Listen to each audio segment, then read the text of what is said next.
This is Hidden Killers with Tony Bruschi. The last photo Whitney Decker has of her daughters, it shows 3 smiling little girls in matching sundresses.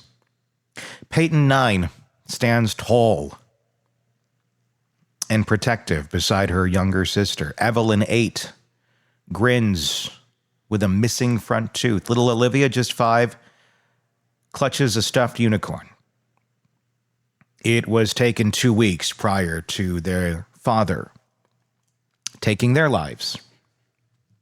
On May 30th of 2025, Travis Decker arrived for his court-ordered Friday visitation. 3 hours unsupervised despite his homelessness, despite his untreated mental illness, despite Whitney's desperate petitions to the court.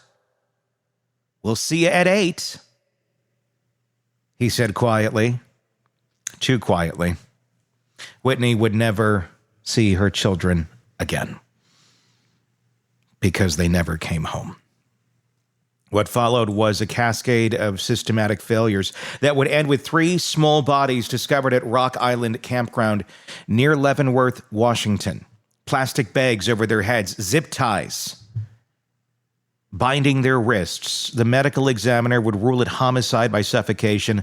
Clinical words that can't capture the horror of a father systematically not aliving his daughters.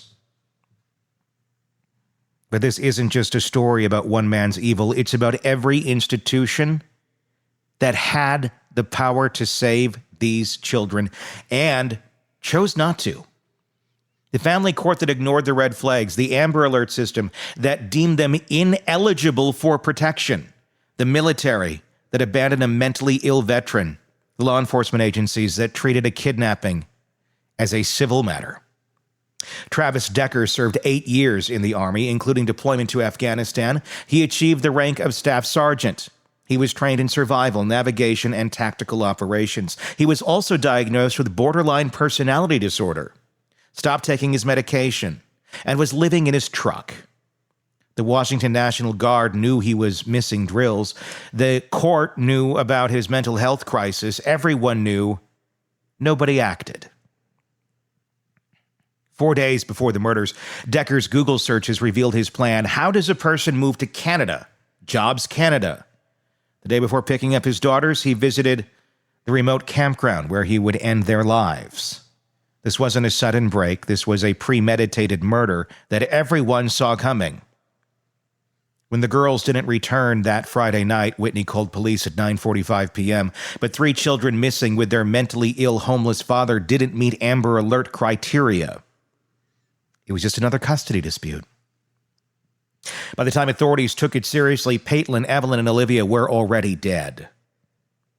Today, as we record this, Travis Decker remains at large. It's been 17 days since the murders. Over 100 law enforcement officers, military helicopters, specialized K-9 units, and the U.S. Marshals' elite, rapidly advancing manhunt team have turned the Cascade Mountains into a war zone. The cost has now exceeded $2 million. The manhunt spans 5 counties and hundreds of square miles of wilderness terrain. Decker's military training makes him uniquely dangerous. He once lived off-grid for 2.5 months. He knows how to evade thermal imaging, how to move through wilderness undetected, how to survive on almost nothing. Recent sightings near Blewett Pass suggest he's injured but mobile. He's surrounded, Sheriff Mike Morrison insists. Washington State knows who he is, but surrounded doesn't mean captured, and every day he remains free is another day of agony for a mother who trusted the system to protect her babies. To understand how we got here, how every safety net failed, how every warning was ignored, and how 3 beautiful children were sacrificed to bureaucratic indifference, we need to examine the system from inside. We need someone who's seen these failures from both sides of the courtroom. Eric Faddis has a perspective. Former prosecutor, he's built cases against dangerous parents. As a defense attorney, he's fought for parental rights. He's seen judges make the wrong call. He's watched children pay the price. And he's here to tell us the hard truths about a system that values processes over protection, rights over safety, and paperwork over human lives. Eric, with all that being said, how did this happen? Yeah, Tony. So there's something, called the dual sovereignty doctrine, whereby the federal government can prosecute somebody for a crime in parallel and at the same time as the state government. And so really what will happen is these two cases will sort of move along in parallel, but they have different considerations, different potential penalties, possibly even different outcomes. And so it gets a little bit confusing and complicated, but there are strategic reasons why the government would do that. We obviously have the chance at that then. Federal prosecutors considering that capital punishment for the crimes. Would this case be tried in Minnesota, even if it's a I say they don't have capital punishment there, but could it happen in Minnesota and still get a death penalty as the verdict in this? Yes. So the federal proceedings can happen on the federal level of Minnesota's court system, not the state level. And so at that federal level, certainly the death penalty is still on the table. It seems like that's probably the reason why the government chose to bring not only state charges, but also federal charges. And so, yeah, that case would move along. There would be different investigative agencies involved, but really one also comprehensive attack on Bolter from the government regarding these alleged crimes. The big question I think a lot of people want to know, could there be more people involved in this? Rightfully so. He sent a really weird text to his family right before all this went down. Daddy is going to war tonight is basically what it said. And there was also a note that he might not be alive much longer. Interesting thing to say. One would assume maybe he's planning on going out in some sort of blaze of glory in his mind, but he was arrested, without any sort of incident. There's going to be a lot of things that are looked into, and one of the big things is what did the wife and the family know, and when did they know it, if anything at all? They did catch her driving the other day with passports, guns, money in the car, a little suspicious there. But I have to say, too, if you just found out that your spouse did this horrible, horrible crime and you had no idea, I might be wanting to leave the country, too. Not to be suspicious, but just to get the hell away from the onslaught of torturous press that's going to be coming my way. What do you think they're looking at behind the scenes right now with the family? Let's start there. Yeah, Tony, some curious circumstances that the wife found herself in when she was contacted by authorities. Like you said, it could be that she had knowledge of what was going to happen. And the real question legally becomes, what did she do with that knowledge? Did she provide some kind of affirmative assistance? Did she provide some sort of impediment to law enforcement to ultimately discovering these alleged crimes of her husband? If so, she could be on the hook for something like accessory after the fact or obstruction or even possibly complicity. On the other hand, if she was just trying to get the heck out of Dodge and even if she had knowledge but didn't help Bolter in any way, that is probably not a criminal act and probably not something for which she can be prosecuted. So theoretically here, let's just play the what ifs right now. If she had knowledge that her husband was an extremist, let's just play this situation, that he's really into this stuff, maybe she doesn't necessarily know exactly that he's going to carry something like this out, but says, horrible things around the house every now and then. They should die, whatever. I'm just, again, pure hypothetical. She goes to the authorities right now and just spills her guts. Here's everything he's been saying. I'm just the wife. He's been saying crazy things. I wouldn't know if he was serious or not. Does that absolve her of any sort of responsibility, just knowing that her significant other was out there? She didn't say something when she saw something. But again, that's not always the easiest thing to do because people do spout off. Totally. And legally speaking, in most states, a person who has information about a crime that's going to happen does not necessarily have an affirmative obligation to go to police and tell them about it and to thwart that crime. There are exceptions for that, for like mandatory reporters and things like that.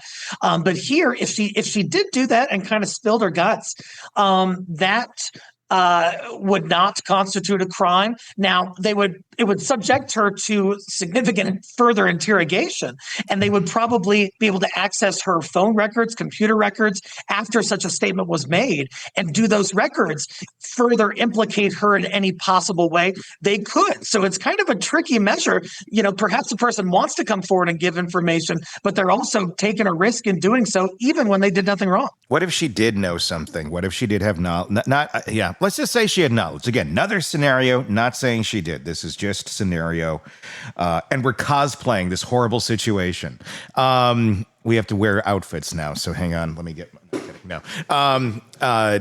Let's say she did know that he was going to do something like this. Who knows if she knew the date, the time, whatever it may be. If she came forward now and said, look, I thought he was full of shit. He was saying he was going to do that. I mean, is the best option right now for her to just get in front of this as quickly as she can, if she had any sort of knowledge whatsoever, and just say, look, I'm the innocent spouse here, says crazy things. This happened, obviously.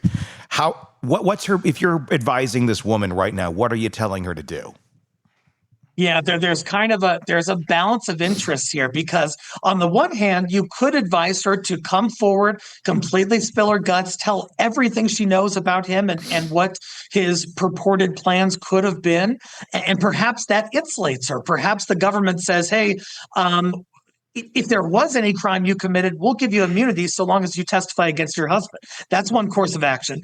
But like I said, that could open her up to some risk. There could be something buried in her text messages or emails that looks not good. And that wouldn't be good in a nationally publicized case. On the other hand, if she just shuts up, that would maybe insulate her from further legal interrogation. But it also looks pretty darn shady. And she could have public condemnation because of that. So it'd be a really difficult advisement to give. There's not a great path here forward for her unless she knows absolutely nothing. That would be the best thing. And it's a difference between knowing your husband has a lot of extreme political beliefs and then also sympathizing with him. If you're sitting there going back and forth on this, yes, honey, that might be a little different.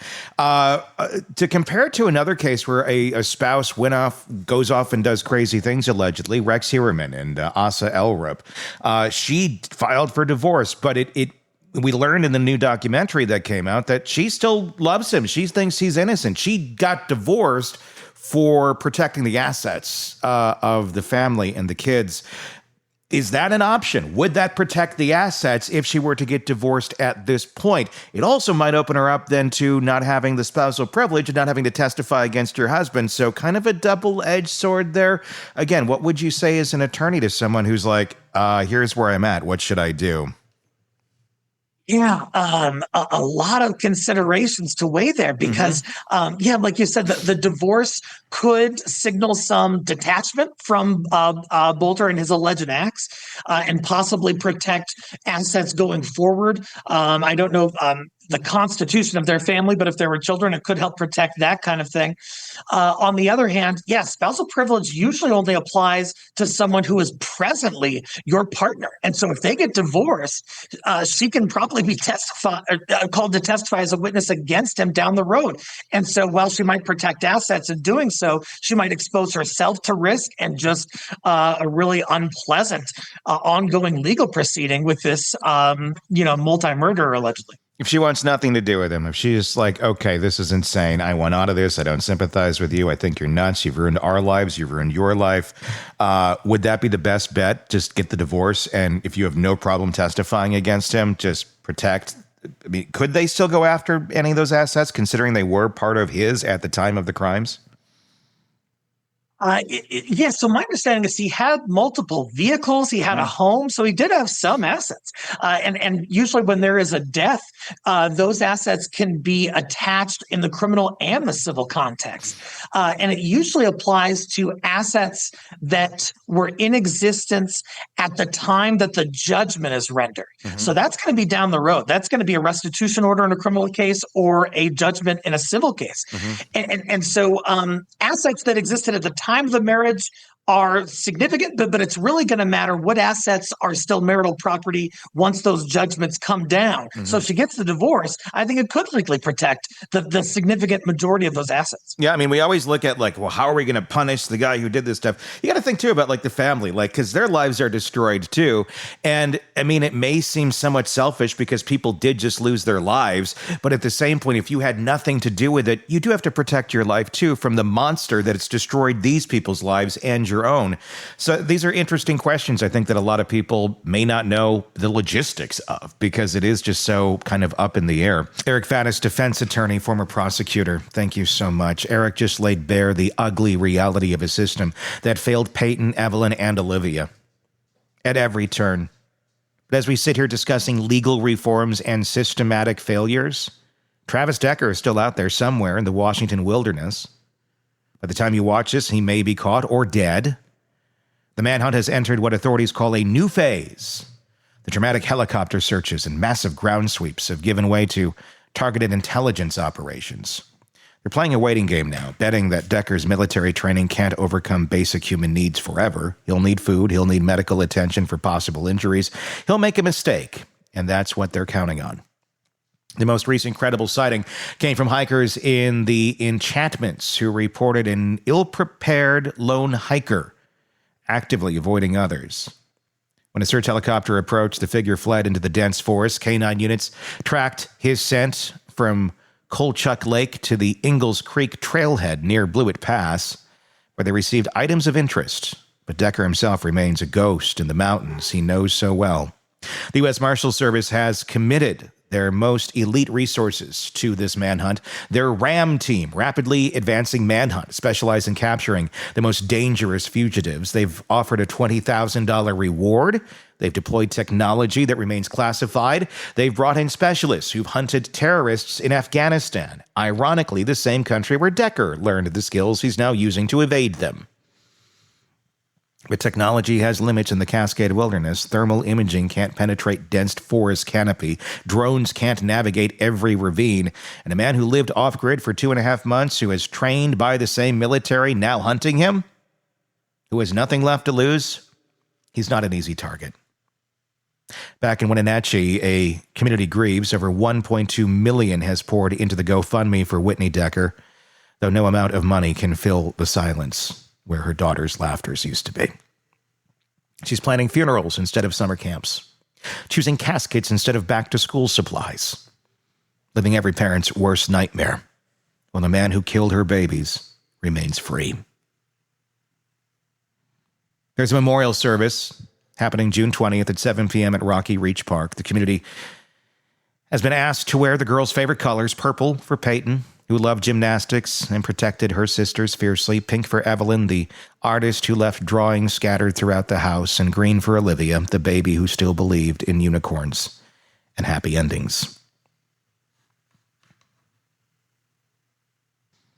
But memorials won't fix the system that killed these children just as surely as their father did. Every institution that touched this family failed. The family court judge who granted unsupervised visitation to a homeless, mentally ill man.